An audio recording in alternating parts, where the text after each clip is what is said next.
episode 3 of the HawgCast. We've received really good feedback and everyone's enjoying it. So today I'm here with General Nestor, who everyone knows, Colonel Mike Leonas, who's our Vice Wing Commander, and the guest that we have on today is Senior Airman Manga Bessong. His first name is Etchi. He is an airman in the dental clinic, and he's actually from Africa. So we're going to talk to him about his story. But I think I'm going to hand it off to both of you guys to kind of talk about our past UTA and then what's upcoming in May as we prepare for Defender Europe. Cool. Well, thanks, Shelley. I invited, and thanks, Etchi, or Senior Airman Manga Bessong, for joining us. Just so you guys know, we talk about multi-capable airmen. And I just saw 2 multi-capable airmen, maybe 3. I don't want to count Colonel Leonas. He was kind of a cluster trying to help us.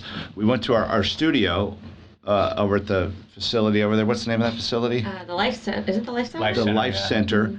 And all of our equipment was gone, and our studio was torn up, and they said we moved it to the chaplain's office. It's all in boxes over there. So within 5 minutes, Etchi and Shelley and Rio and myself, we just kind of took the equipment out and set up a little studio here in the chaplain's office. So I didn't get struck by lightning when I walked into the chapel.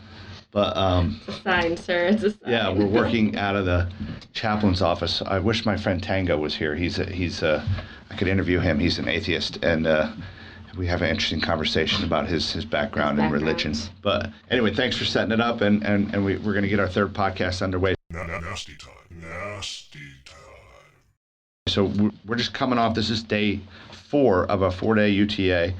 And we did some really awesome stuff. I'll let Rio chime in as well. I just watched the C-130 take off this morning with about 15 of our airmen to head to Salina. So what we were really practicing was kind of like a bug out, kind of like a hub and spoke system where our A-10s got diverted to another base, another island, another place in Europe.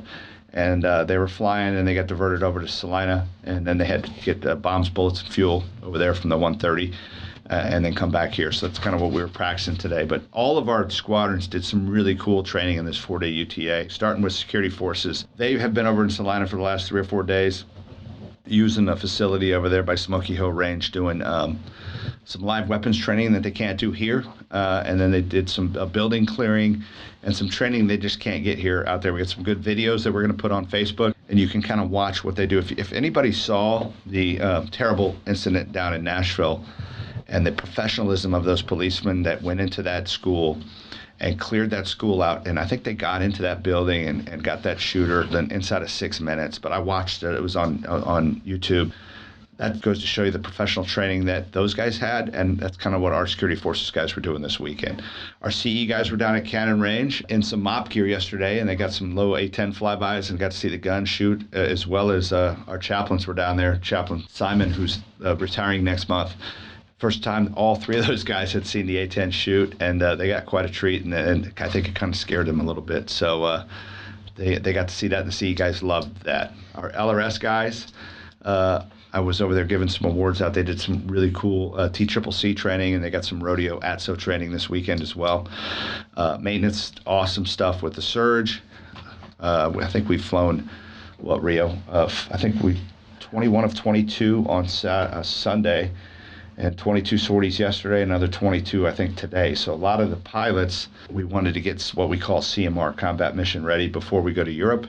And a lot of those guys got 9 flights in 3 days of surging. So it's awesome stuff. Yeah, I think we also had a tanker in there, too, so we got more sortie counters as well. It's real efficient. That's awesome. So the maintenance guys did that. They did some rodeo training with ATSO too, and then, like I said, they got some Agile Combat Employment Multi-Capable Airman training done down at Salina, so good stuff from them. Rio and I attended what's called a verification over at the ops building, where a new pilot has to verify before he's what's called mission ready, and it spends about a week planning a mission like they were going to go do, and this one was like a Russia-Ukraine scenario. And they did a 4-ship, and they were talking about some new weapons we're going to get, small diameter bombs, and how to employ those. Really awesome job by those 4 pilots. Our medical folks, man, they're kind of been caught by surprise with a cut in their manpower from 76 to 38. Colonel Greenspan's talking to the FRC SG folks on that and trying to give data for why we need to keep some positions and not cut down to 38. So more to follow on that, but we're really trying to keep our numbers where they are, because we need those folks to get us the training we need. TCCC training to go out the door, post deployment training, PHA, MHA kind of stuff, and we need that. And the FSS also had a really good 4-day UTA, doing some good ATSO training and admin kind of stuff as well. Anything to add to that, Rio? Yeah, so the verification, that the weapon you were talking about is the GB39. That went down the list of upgrades that this airplane's had for the last 2 decades. And other than maybe precision engagement, which is the C model, that weapon's given us more capability than any of these upgrades we've had, of many. I saw them brief up a 20-mile standoff attack, and then the next scenario they ran up a valley below the radar threat, and we're certainly the only airframe that can do that out there, showing the incredible airplane that we're operating here. But yeah, it was a great verification, and our weapons officer, Major Phelps, really did a great job to make sure our pilots are up to speed on that new weapon that's coming. I think that was Major Leal Shekel. He volunteered to do that. He's done 3 or 4, I think it was his 5th verification. So a lot of time and effort he put into that. So that was awesome. Totally agree. It volunteered. And for those maintenance guys that are doing all these mods for us last year and this year, the GRG mod, when we get done with all these mods, we're going to have the most advanced A-10 of any unit in the United States Air Force. So thanks for putting all the time and effort into that.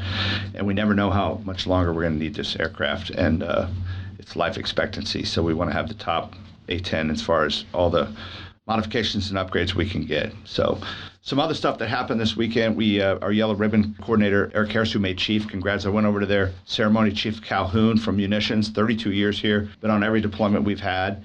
Great to see him pin on Chief, and Chief Eric Harris, who was the Yellow Ribbon. They had a great ceremony over in Building 91 in the hangar there. The ammo cheer was awesome, and congrats to those 2 guys as well. But anyway, we interviewed 3 people for the Yellow Ribbon, and congrats to Amanda Lay.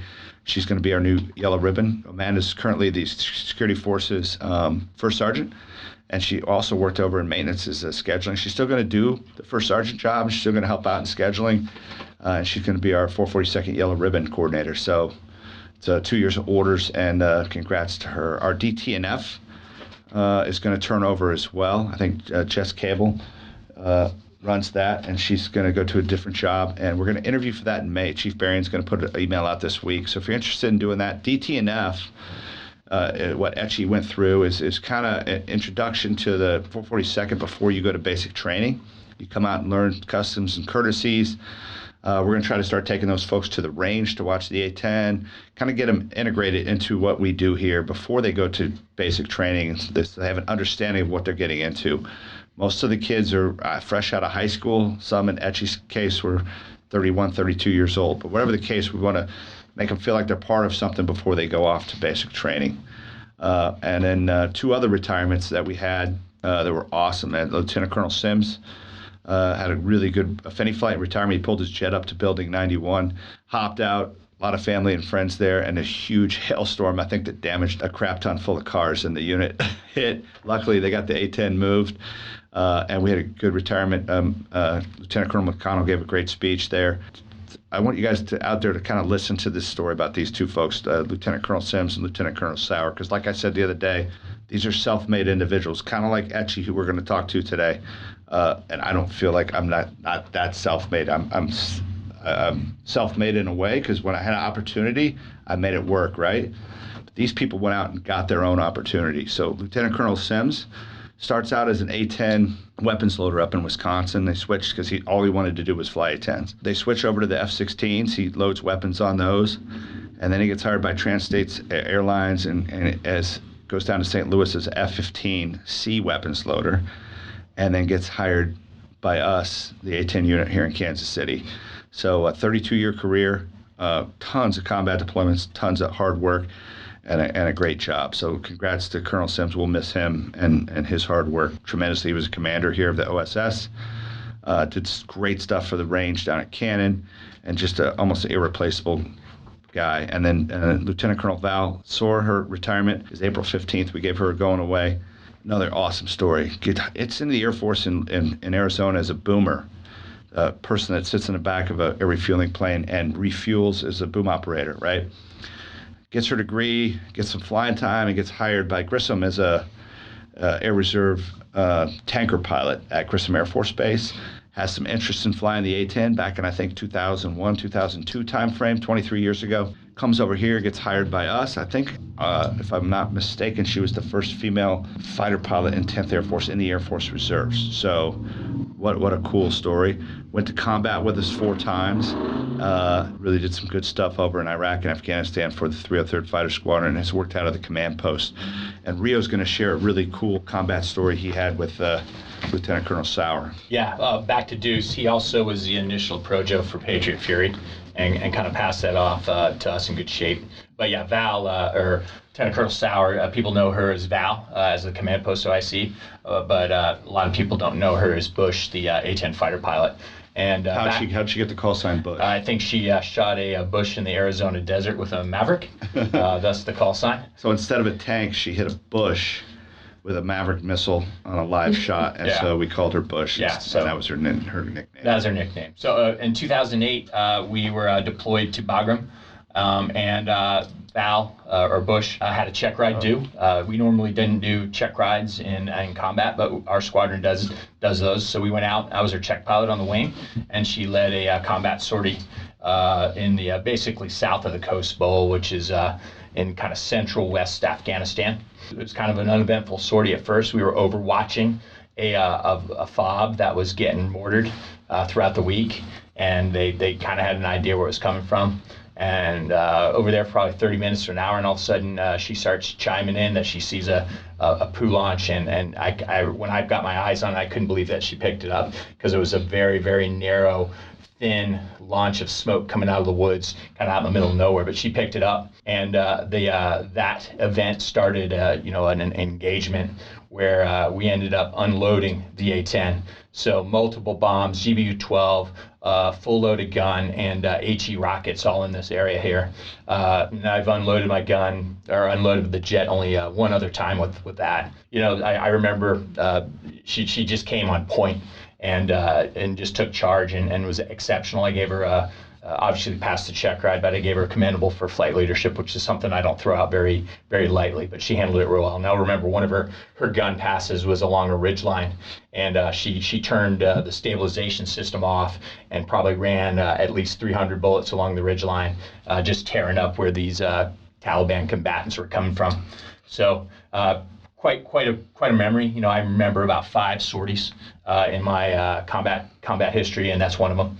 And she's you might know her as Val, the OIC, but I remember her as Bush. She's a fighter pilot, 303rd, and we sent her out pretty well at the fighter wing staff meeting, and I think she was shocked that we gave her the respect and honor that she deserves as a fighter pilot. So cool. She appreciated it.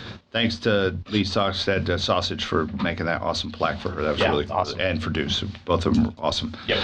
Another thing I want to mention, some sad news about one of our sheet metal guys, Pete Young, who lost both his parents in an awful car accident in Texas. I think their funeral is going to be in Independence on Saturday. So keep your prayers out for Pete and his family. Just a terrible situation that hopefully we can come together and support him as he's going through some tough times. Next month, if we don't do another podcast before May, we're heading out to Europe to do some cool training over in Greece and Spain, to do some work with the NATO Army folks, both in Spain and Greece, and some awesome training opportunities for our guys. And then in Rio, it took over the lead for Patriot Fury from Lieutenant Colonel Sims. He and Keith Yursak, man, they have worked tirelessly. I think they're taking 550 folks down to South America. And this has been a full-time job for these guys for the last basically 9 months to a year.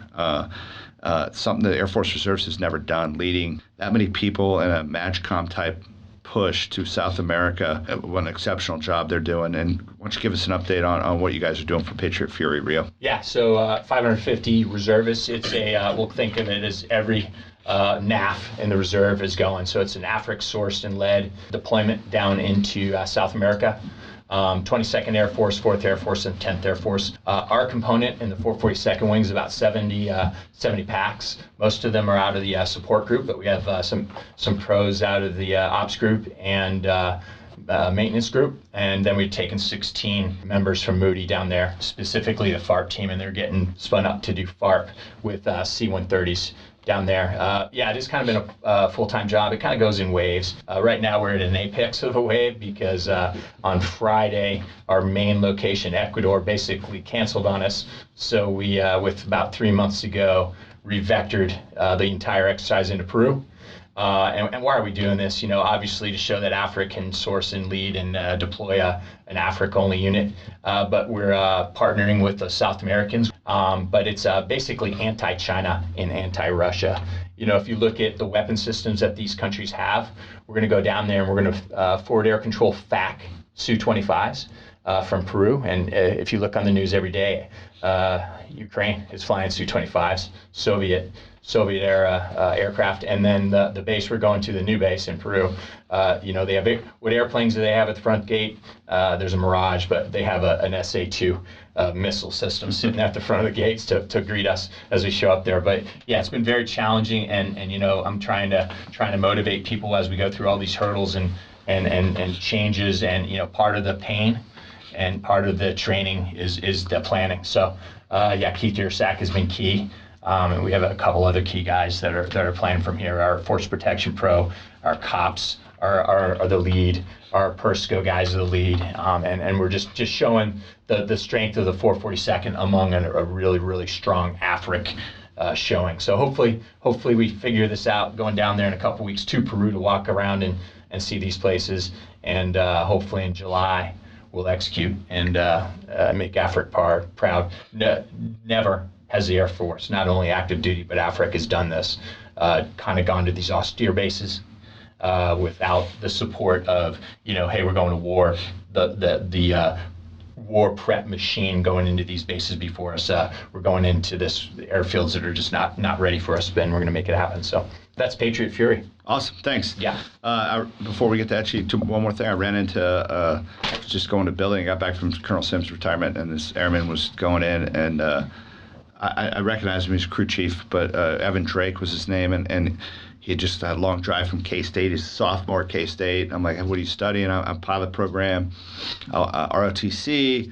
So I just said, hey, you know about the Air Force Reserve unsponsored slot, or have you tried to get hired here? Yeah, he thinks he's kind of stuck into ROTC, and I said, hey, there's opportunities for you to go to pilot training through the Air Force Reserve, either sponsored or unsponsored. He didn't really know about, and another crew chief, Southern. Sergeant Southers is doing the same thing, trying to get hired. So any of you guys out there, like, I pointed him in the direction of Lieutenant Mackey, who was a Purdue ROTC kid, who got an unsponsored Air Force Reserve slot, got out of his ROTC commitment, joined the reserves, and then got hired by our unit and did get sponsored. And now he's flying Hogs with us, and he's got an airline job at like 26 years old. So a lot of opportunities just from like running into people. But if you're one of those people out there that wants an opportunity, and Etchi's going to say this down the road, but he says he's like, anybody can be taught to do something, right? So any of you guys that sit there and think, I can't do this, I can't do that, our next guest, Etchi, is going to kind of tell you, hey, you can do whatever you want. If you have dreams, goals, and aspirations to be a crew chief, be an ART, be an AGR, be a pilot, be an officer, be a dentist, be a lawyer, there's tons of opportunities within our wing, outside of our wing. Just let your commander know, let me know directly. Come into my office and say, hey, General Nestor, this is what I want to do, and I'm going to help you try to get a path to do that, right? I want to help educate, and I want to help grow our airmen because of what you guys do for us.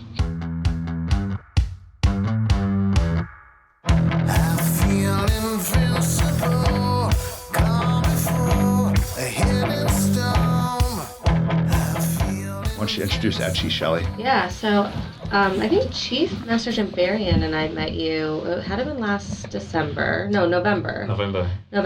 And the Base Community Council does a program. I remembered what it is called, Home for the Holidays. Yes, ma'am. And it is a fantastic program, and it is a TFI program with the 509th, 131st, and 442nd. And we submit airmen with extenuating circumstances to go home for the holidays, and that is sponsored by the Base Community Council. So your first sergeant submitted you, and when we went down with the BCC and they presented you your ticket home, I remember talking to you afterwards and just kind of asking your story. But I think the craziest thing for me and why I found you like such a joy to talk to was you hadn't been home in how many years? 10 years. Okay, say I said 5. I was totally wrong. 10 years, which is crazy. I remember I never caught up with you. Like, I remember you said you were going to FaceTime your mom. Did you do that or did you surprise her? My plan initially was to surprise everybody. But when I spoke with her the Friday before the day I took off, she said she was feeling ill. I was like, for me to make her feel better, I just said, hey, I'm coming. You see me on Sunday. And what'd she do? She didn't like. She was like, okay. She said, okay. Well, that's good. Was it a good trip home? Yes, ma'am. Okay. How long did you get to stay? Just 7 days, unfortunately. 7 days. Yes, sir. But it was like more than gold to me. How long have you lived when did you come over from Uganda, right? Uganda? I'm from Germany. I came all the way from Germany. From Germany? Yes, sir. But where before that? Cameroon. Cameroon. Cameroon? Yes, sir. Is that where you were born and raised? That's where I was born and raised, sir. I need to look at a map. I know. Central African region. Central Africa? Yeah. Wow. And how long did you live there?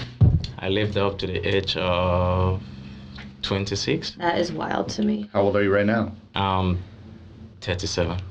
You have your master's, right, from Germany. I remember talking to you. Your story's incredible. Yeah, I'm super excited about this. He came into my office. He's like, can I have a list of what we're going to talk about? I was like, no. So that's Cameroon? Yes, sir.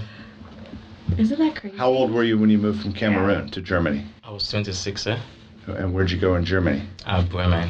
It was the northern part of Germany. To what city? Bremen. Bremen? Bremen. Yes, sir. And what brought you there? Your folks? I went there to do my master's degree. Oh, so you did undergrad in Cameroon? Yes, sir. Are your parents still in Cameroon? Everybody else is in Cameroon. You're the only one from your family here? Yes, sir. Wow. Wild, right? All right. He's like an inspiration. And how old were you when you came here? I was 31 years old. From Germany to where? To the U.S. I landed at Virginia because I came here to visit. A friend of mine was like graduating from college. So after I left Virginia, I stayed there for like 3 weeks. I moved to Oklahoma City. I stayed there for 2 months, then I moved to Kansas City. What brought you to KC? I was talking to this lady, so Oh, girl. I had to. Yeah. Oh, a lady. Dude, they went into that. That went right over my head. I won't tell you what I told Colonel Leonas about the strength of women yesterday. Gets to move to Kansas City. Yeah, you could lift up the Titanic with one woman. Oh my god. It's very strong. That's a strong pull when you find one you really like. Are you married to this gal now? Yes, sir. Awesome. Oh, It's wow. crazy. So you come to Kansas City. How long have you been married? I've been married, I think, 5 years now. How old are you right now? I'm 37. 37. And when did you join the 442nd? I enlisted 12 December 2020. And since then, I was in the development and training flight for like 8 months. Then I got shipped to BMT 8th of August 2021. I think I might have met you in Yes, sir. development and training flight Yes, sir, when I a was the couple of vice wing times. commander. Yeah. At breakfast or somewhere. Yeah.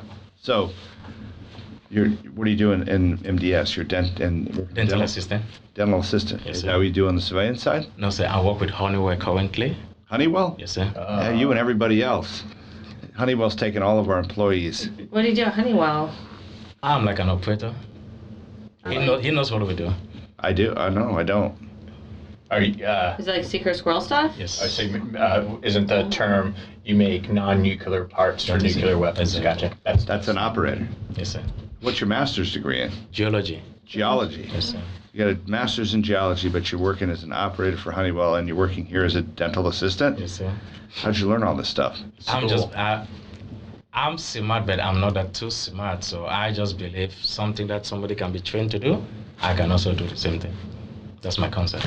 Good concept. It's a good concept. I believe in that. Yeah, I'm not real smart either, but I'm trainable, except for my wife.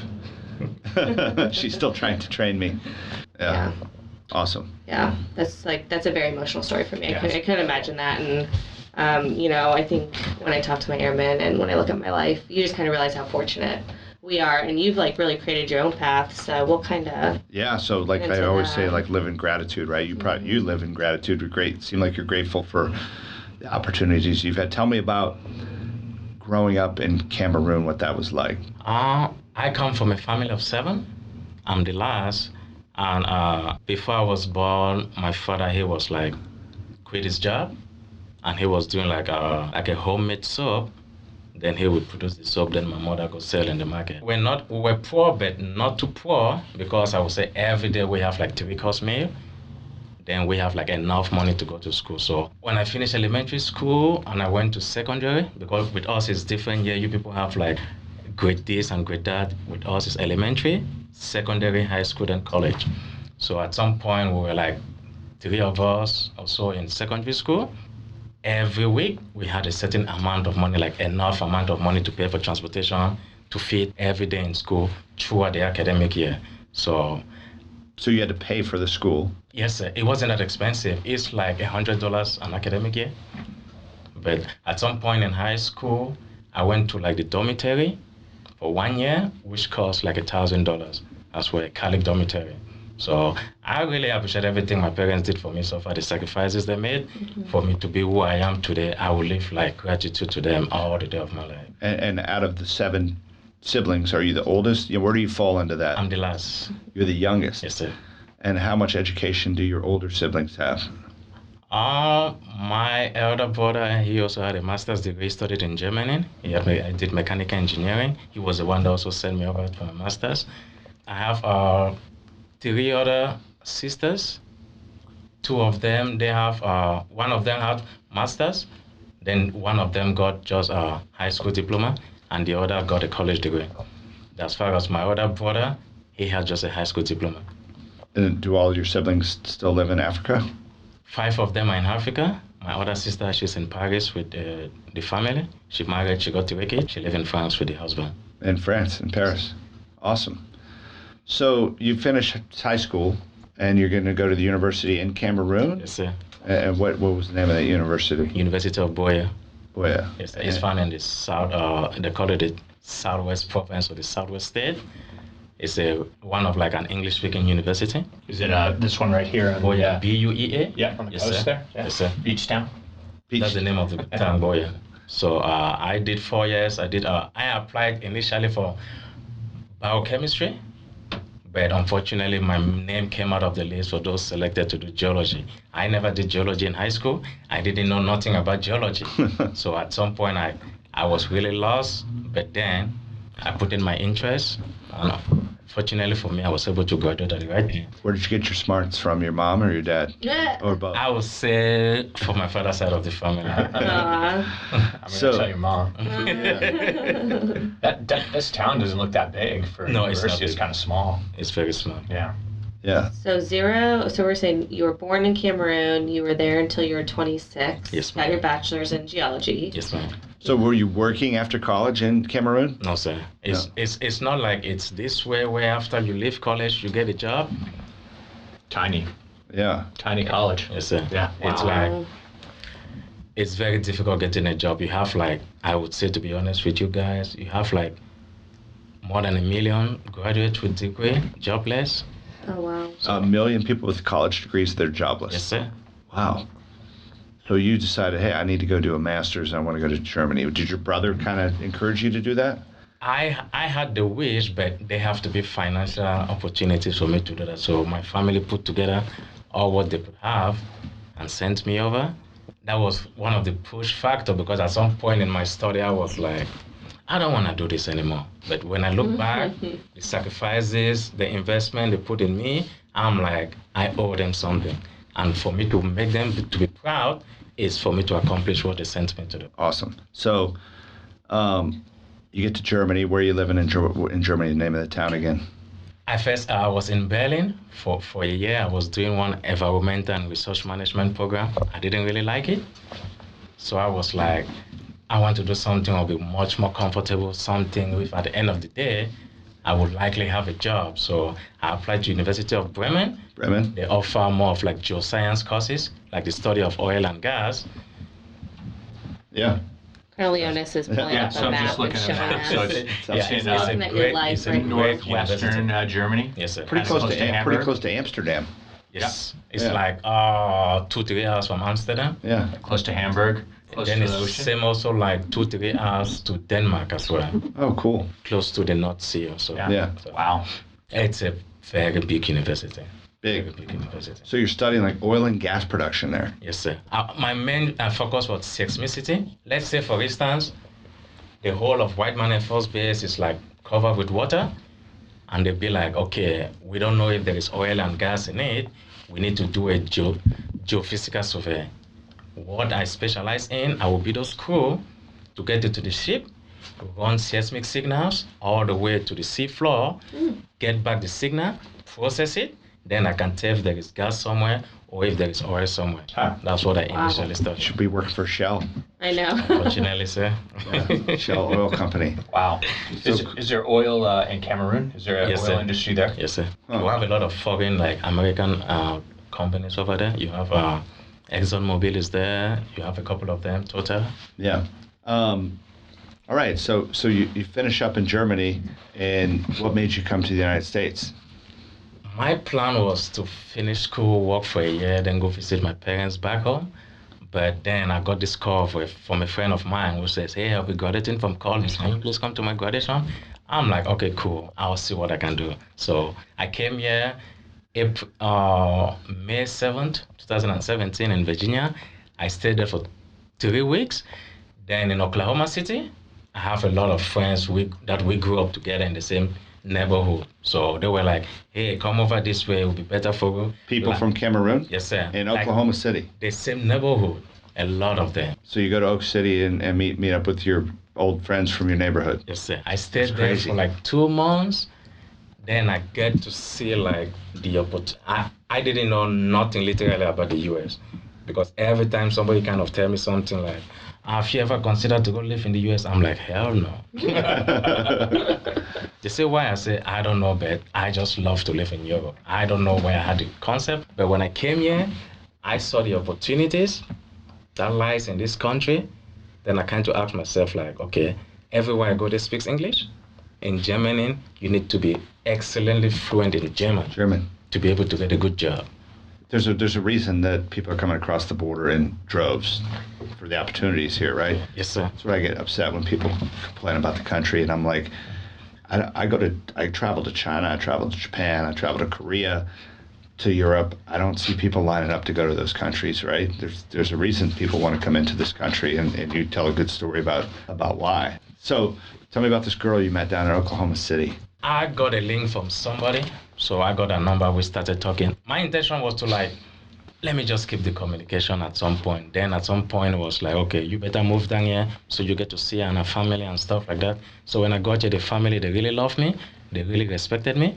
That was one of the key things that really made me to stay. Because Was she from Cameroon also? no, sir, she's from here. She's from the United States. Yes, sir. Where is she from? Yeah, Kansas City. Kansas City. Yes, sir. So you met her in Oklahoma City. No, I got her through a contact through somebody. Oh, okay. You met her in Kansas Yes, City. sir. So, like, back home in Africa, marriage is all about family. It's not about husband and wife. If I'm in a relationship with you, my family doesn't like you, I can never get married to you. Oh, my in-laws need to hear that. It's more of a family thing. So when I came here, the family, they loved me, they respected me, they wanted me to stay. I was like, okay, I'll stay. Good. Wow. Good. Wow. Now, what does your wife do? She works downtown Kansas City as a taxpayer specialist. Awesome. And do you have children? Not yet, sir. Not yet. Yes, sir. So you meet this gal. She brings you up to Kansas City. You move up here. Were you working then up there? No, I wasn't working there. I started working 2018. My first job in the U.S. was with International Paper, a corrugated company. My dream there was with my degree, maybe after 6 months, I would see myself like step up in a management role, which didn't happen. I stayed there for like 4 years. I didn't get a chance, so I had to look for opportunities elsewhere because I realized there is no like level of growth in the company. So to me, it was like worthless for me to keep on working there as well. So I had to look for other opportunities elsewhere. So I know you're working you're a dental hygienist, dental Yes, sir. assistant. Yes, sir. Did you start doing that in Kansas City? And how'd you get trained? Did you get trained by that in the Air Force? In the Air Force, sir. Okay, so what said, hey, Etchi, you need to join the Air Force? After 2 years, I realized the accomplishments I've had, and it's all because this country gave me a chance to live here. I bought a brand new car for myself. I was at the point of buying a house for myself just within 2 years. I have a credit score of 700. I was like, I really need to appreciate them. Because if I would have applied for my green card and they're like, no, we don't need you here, I wouldn't have like achieved all of those things. So I asked, I said, how can I appreciate? What can I do To give back to to the give country. back to, you know, the opportunities they gave me to stay here? And somebody was like, you can go join the military.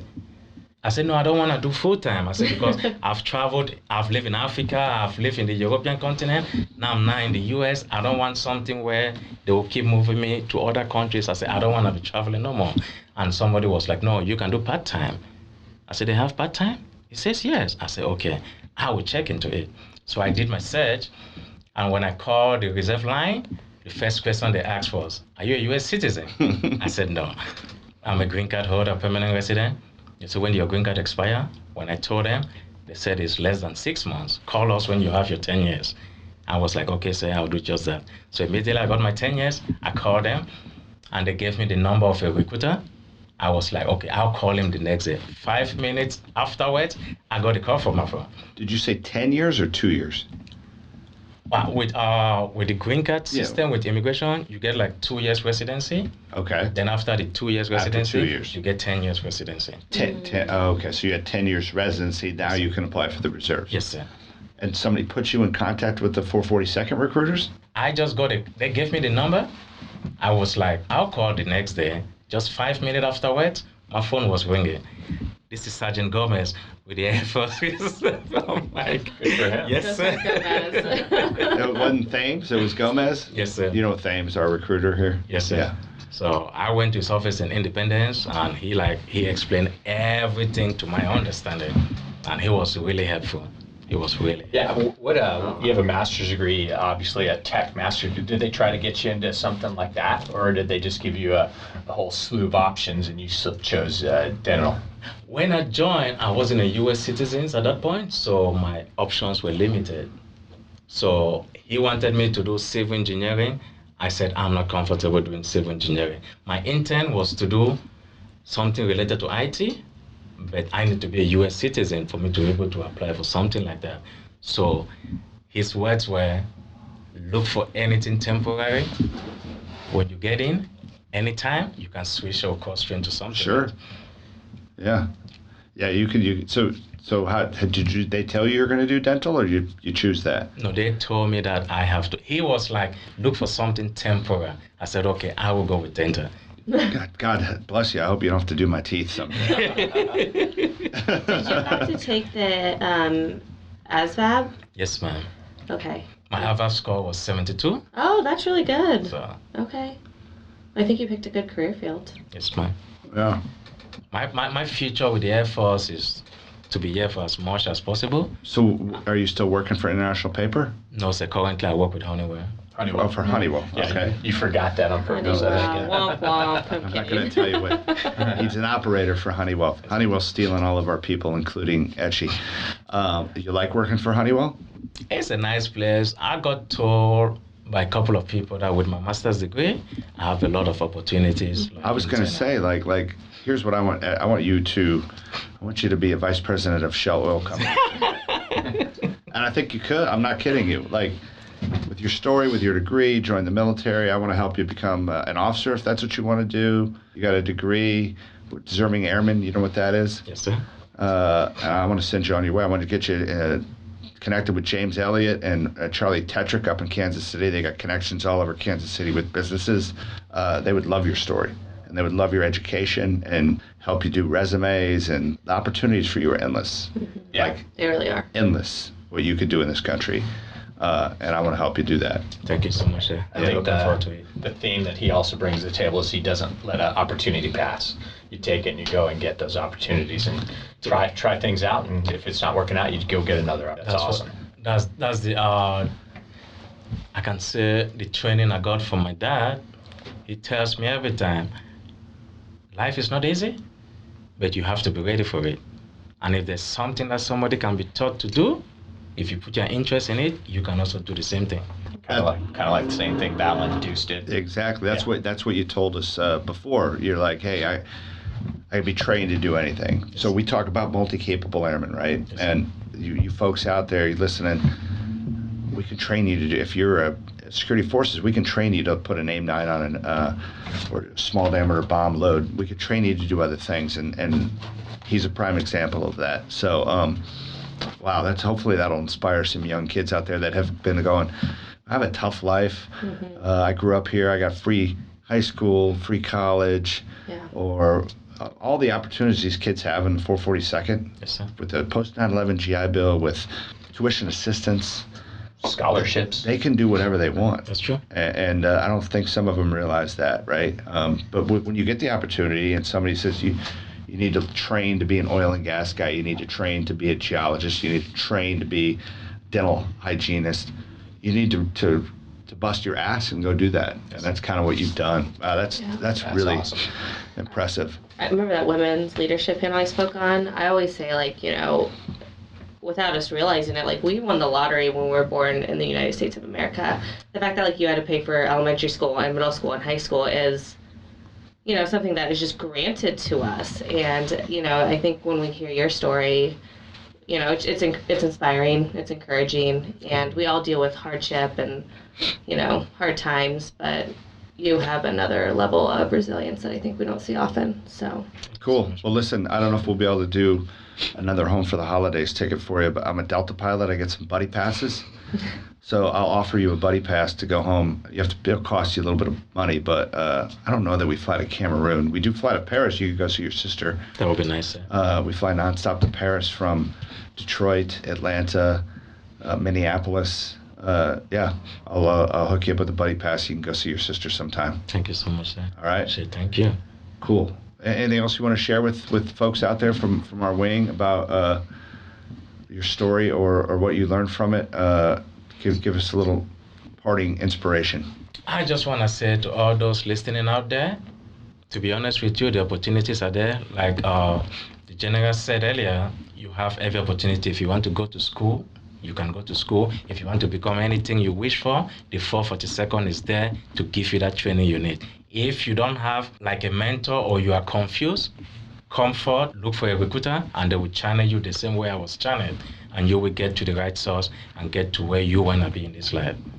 Awesome. Perfect. And just like I told you about running into Evan Drake, or Zach, if you guys out there listen to this, currently Leonas, Shelley, myself, Etchi, there's lots of people out there that are willing to help you guys and willing to steer you in the right direction on a job opportunity in our wing, outside of our wing, in Europe, in PACAF, wherever you want to live somewhere else, closer to where you live.